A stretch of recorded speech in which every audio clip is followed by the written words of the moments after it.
Hey everyone, welcome back to the channel. Have you ever walked past someone who needed help and just kept going? Or maybe you were the one on the side of the road, watching people pass you by.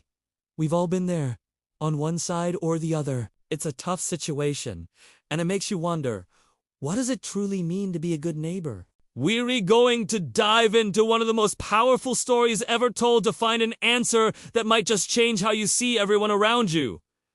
Let's set the scene. A man is traveling from Jerusalem to Jericho. This road was notoriously dangerous, known as the Way of Blood because of the frequent robberies. And sure enough, this traveler is attacked. He's stripped, beaten, and left for dead on the side of the road. It's a desperate situation. Now, who will help him? First, a priest comes along. You'd think, perfect, a man of God. He'll definitely help. But he sees the man, crosses to the other side of the road, and keeps walking. Then, a Levite, another religious figure who assisted in the temple, does the exact same thing. He sees the suffering man, and he also passes by on the other side. Imagine the hope draining from the injured man's heart as two of his own people he should have been able to count on, just leave him there. It's a powerful picture of indifference, isn't it? It makes you question why people who are supposed to be righteous could act so heartlessly. But then, the story takes a turn. The verse we're focusing on today, Luke 10:33, says, "But a Samaritan, as he journeyed, came to where he was, and when he saw him, he had compassion."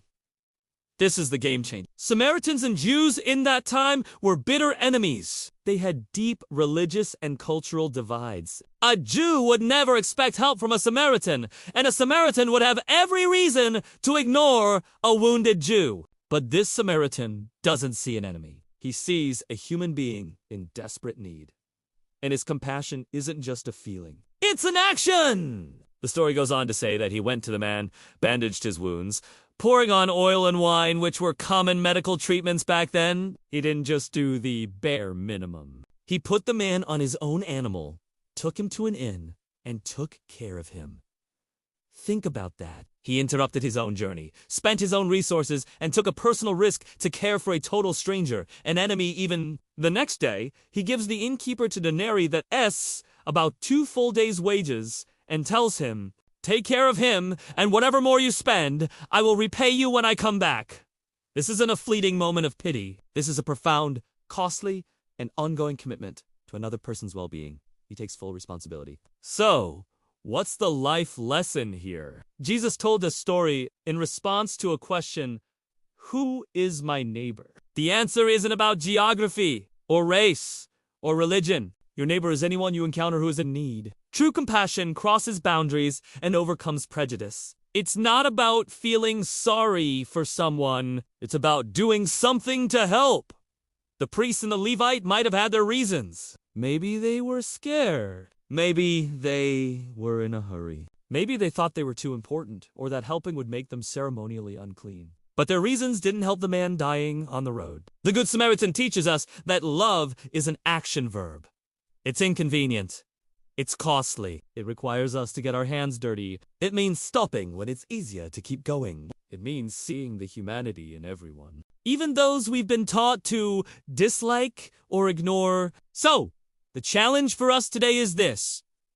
Who is on the side of your road? It might be a coworker going through a hard time, a neighbor who feels lonely, or a stranger you see struggling. Are we going to be like the priest and the Levite, crossing to the other side with our excuses? Or are we going to be like the Samaritan, moved by compassion to stop, to help, and to love in a practical, life-changing way?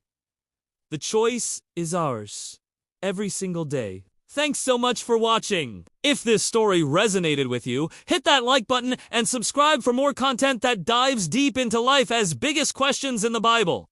Subscribe, and don't forget to smash that like button. Drop a comment below and share a time when someone was a good Samaritan to you. I'd love to hear your stories. See you in the next video.